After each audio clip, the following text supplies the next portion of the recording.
melihat ada dua momen yang saya hubung-hubungkan, dan saya mohon nanti Habib menjawab kepada kami semua. Pada saat yang sama, dua momen ini keluar berbarengan dengan alasan membuat konstruksi rel kereta api Jakarta-Bandung dan pelabuhan-pelabuhan di seluruh Indonesia. TV One menyiarkan akan datang arus 10 juta orang dari negeri Cina, pekerja kasar, untuk membantu. TV One berkali-kali mengulang itu pernyataan. Kemudian pada saat yang sama juga tiba-tiba keluar keputusan Menteri Dalam Negeri, KTP seumur hidup bagi anak lulusan SMP umur 17 tahun. Seperti kita tahu, anak umur 17 tahun baru lulus SMP, belum lulus SMA, umur 17 tahun dia harus wajib untuk mendaftar membuat KTP. 30-40 tahun kemudian ada yang aneh, dia sudah menjadi nenek-nenek, KTP-nya ya tetap itu, foto tidak berubah-ubah. Menurut saya itu kebijakan yang tidak masuk akal. KTP anak SMP, lulus SMP, 30-40 tahun kemudian ya KTP-nya itu juga. Terus pada saat yang sama arus 10 juta orang asing ini masuk ke sini. Nah, saya pribadi menghubung-hubungkan ini salah satu strategis untuk memenangkan pemilu-pemilu yang diinginkan oleh orang-orang mereka. Nah, bagaimana FPI menyikapi pendapat saya ini? Mohon maaf. Ya, terima kasih banyak Abi Hasan, jazakumullahu khairul jazak. Tentang serbuan pekerja asing dari negeri Cina, ini memang merupakan tantangan berat buat kita semua. Jadi perlu kita ketahui, beberapa waktu yang lalu Presiden kita memang mendapat bantuan kucuran dana dari negeri Cina untuk pembangunan. Tapi tolong dicatat oleh semua ikhwan yang ada di sini, dana bantuan untuk pembangunan dari Cina yang jumlahnya ratusan triliun itu tidak cuma-cuma. Pertama, itu sebagai pinjaman yang berbunga. Yang kedua, ini yang perlu kita tahu, bahwa ada kompensasi pembangunan itu harus dilakukan oleh perusahaan Cina. Berarti kan duitnya masuk ke sana lagi. Dan nggak sampai di situ. Yang ketiga, perusahaan Cina yang membangun itu akan menggunakan material, konstruksi dan lain sebagainya juga dari Cina. Yang keempat, untuk melaksanakan proyek-proyek tersebut, tenaga kerjanya pun ada persentase tertentu harus dari Cina. Nah, makanya ada beberapa proyek, katakan 900 tenaga kerja, yang 300 dari Cina. Kalau 9.000 tenaga kerja, yang 3.000 dari Cina, 30% lebih. Nah, jadi artinya di sini kita lihat, yang ngasih utang Cina, negara Cina nih, pakai bunga, kita bayar utangnya pakai bunga nanti. Terus kita punya proyek, mesti perusahaan dia juga yang kerjain. Dan beli materialnya, mesti beli sama dia juga. Nah, kemudian tenaga kerjanya mesti tenaga kerja dari dia juga. Jadi ini betul-betul satu penjajahan ekonomi. Jadi ini yang menolak sudah banyak, bukan hanya dari kalangan Islam, tapi hampir seluruh elemen bangsa Indonesia apapun agamanya yang cinta yaitu kepada negara ini, yang punya semangat nasionalisme dan kebangsaan yang tinggi, mereka semua menolak. Dan ini nggak boleh dibiarkan. Nah, ini yang perlu. Dan lagi pula persoalan tenaga kerja yang didatangkan tersebut, saudara, itu kan mestinya harus melalui bukan hanya sekedar perekrutan perusahaan mereka, tapi juga harus melalui penelitian pihak kita. Kita mesti tahu ini yang diturunkan ini intelijen bukan, yang diturunkan ini tentara bukan, yang diturunkan ini sebetulnya siapa. Nah, jadi ini sudah bukan lagi menjadi konon katanya, tapi real tenaga kerja Cina itu sedang menyerbu Indonesia. Itu pertama yang saya mau bicara. Yang kedua, ada hal yang sangat tragis, bukan lagi ironis, tapi tragis. Manakala saudara di kita punya negeri, ini sarjana yang baru lulus sekolah mau cari kerja setengah mati, itu antri untuk mendaftar ujian PNS aja 3 hari 3 malam mereka mesti antri setengah mati. Saudara, satu cari kerja setengah mati, ditambah lagi yang kedua yang udah dapat kerja banyak di PHK. Ini bangsa kita sendiri, udah bangsa kita cari kerja susah, banyak yang di PHK, akhirnya banyak yang terpaksa jadi TKI dan TKW di luar negeri. Sementara kita lagi kesulitan menyediakan lapangan kerja sedemikian rupa, lah kok lapangan kerja yang ada dikasih bangsa Cina. Ini bangsa Cina yang saya maksud di sini yang datang dari RRC ini ya.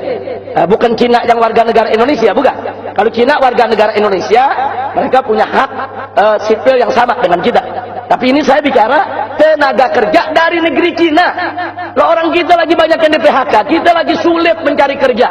Saudara, banyak orang-orang kita terdampar, saudara, di penderitaan menjadi TKI dan TKW. Yang mereka penderitaannya luar biasa di luar negeri sana. Nah, tahu-tahu sekarang ada kerjaan bagus, saudara, diberikan kepada tenaga kerja dari Cina. Dan yang lebih tragisnya lagi, saudara, banyak tenaga kerja dari Cina tersebut, saudara, standar gajinya di atas standar gaji kita. Ini mau dibawa kemana ini negeri?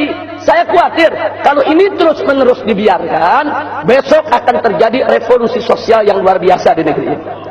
Hati-hati, saya ingatkan kepada pemerintah, hati-hati, ini masalah ketenaga kerjaan, masalah mencari nafkah, ini masalah yang sangat serius, harus menjadi perhatian, dan ini mesti di stop, nggak boleh dibiarkan, saudara. Kita mau kerjasama dengan negeri Cina, silakan. Kita mendapatkan dana bantuan dari negeri Cina, sah-sah saja untuk pembangunan, silakan, no problem, saudara. Tapi jangan ada persyaratan utang tadi itu, saudara. Persyaratannya kita mesti pakai perusahaan mereka, yang bangun mesti mereka, materialnya beli dari mereka, tenaga kerjanya dari mereka. Apa-apaan ini, saudara? Ini penjajahan ekonomi, ini penjajahan ekonomi. Dan ingat, 350 tahun kita dijajah oleh Belanda, itu yang 200 tahun yang menjajah kita perusahaan, bukan pemerintah Belanda, saudara. VOC itu perusahaan. Perusahaan perkebunan, perusahaan pertanian, saudara, yang punya uang banyak, yang menyewa, yaitu jawara-jawara untuk kenteng-kenteng mereka, bahkan membentuk pasukan bersenjata. Itu yang jajah Indonesia. 200 tahun lebih kita dijajah oleh perusahaan Belanda, bukan pemerintah Belanda, bukan. Baru setelah 200 tahun, perusahaan tersebut mengalami kebangkrutan, diserahkan kepada pemerintah Belanda untuk menjajah Indonesia. Nah, jadi artinya hati-hati, jangan sampai besok Indonesia ini dijajah oleh perusahaan Cina, saudara. Kita lagi diserbuin oleh perusahaan-perusahaan Cina, saudara. Mereka akan jajah kita. Dan jangan lupa, pengusaha-pengusaha tersebut, saudara, dengan akses yang mereka miliki, dengan finansial yang mereka punya, mereka mampu untuk membentuk security yang dipersenjatai, security yang dilatih. Saudara, jangan kaget, saudara. Kalau sekarang ini banyak orang keturunan di Indonesia ini rame-rame daftar jadi anggota Perbakin. Kalau mereka daftar jadi anggota Perbakin, artinya apa? Mereka boleh bawa senjata, mereka boleh punya senjata, mereka boleh menggunakan senjata, walaupun alasannya untuk olahraga atau untuk berburu, saudara. Nah, kenapa orang-orang pribumi pada nggak jadi anggota Perbakin? Ya karena bayarnya mahal untuk bikin kartunya, saudara. Tapi bagi mereka, sekedar bayar 3 juta, 5 juta, 10 juta, kecil, saudara. Dapat beli senjatanya cuma 20 juta, saudara, dapat senjata bagus kok. Ini bahaya. Jadi hati-hati, ini negeri kita ala khatarin azim, dalam posisi yang sangat-sangat berbahaya. Jadi saya sepakat itu, tapi ini kita nggak bisa sikapi hanya dengan ceramah, hanya dengan tabligh, tapi harus ada gerakan konkret, real. Bagaimana untuk mencegah ini semua? Kita harus kirim delegasi ke DPR, kita harus pertanyakan itu ke DPR, khususnya Komisi 1 bidang politik dan keamanan, saudara, untuk mencegah ini semua. Kita harus tekan presiden, kita harus tekan pengambil kebijakan, nggak boleh negeri ini dilelang begitu saja, saudara. Sekarang kita lihat, saudara, ini kekuatan pengusaha-pengusaha Cina non-Muslim di Indonesia besar. Mereka punya kerjasama yang kuat dengan perusahaan Cina yang ada di RRC. Makanya sekarang proyek reklamasi, saudara. Begitu seorang menteri yang punya nasionalisme, punya semangat kebangsaan, cerdas, rajin, bagus, berani, seperti Pak Rizal Ramli, saudara. Dia protes itu reklamasi pantai Jakarta. Dia tolak itu reklamasi daripada pulau di sana. Akhirnya ribut dengan Ahok, saudara. Apa yang terjadi? Bukan Ahok yang digusur, Rizal Ramli yang diberhentikan. Ada apa?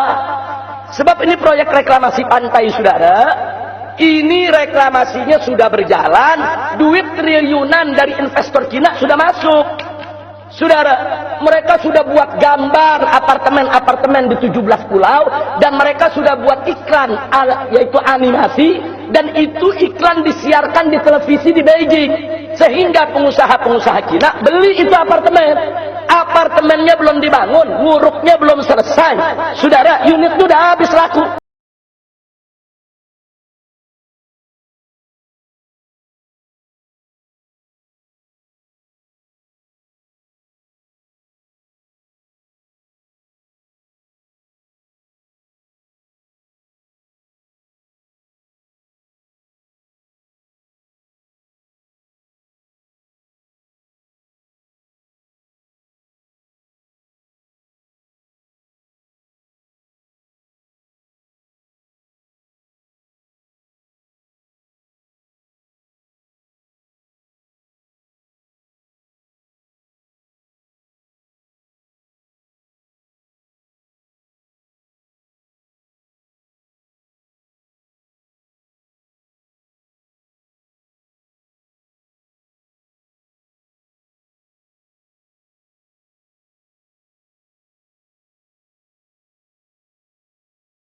Dari Cina, termasuk pipa.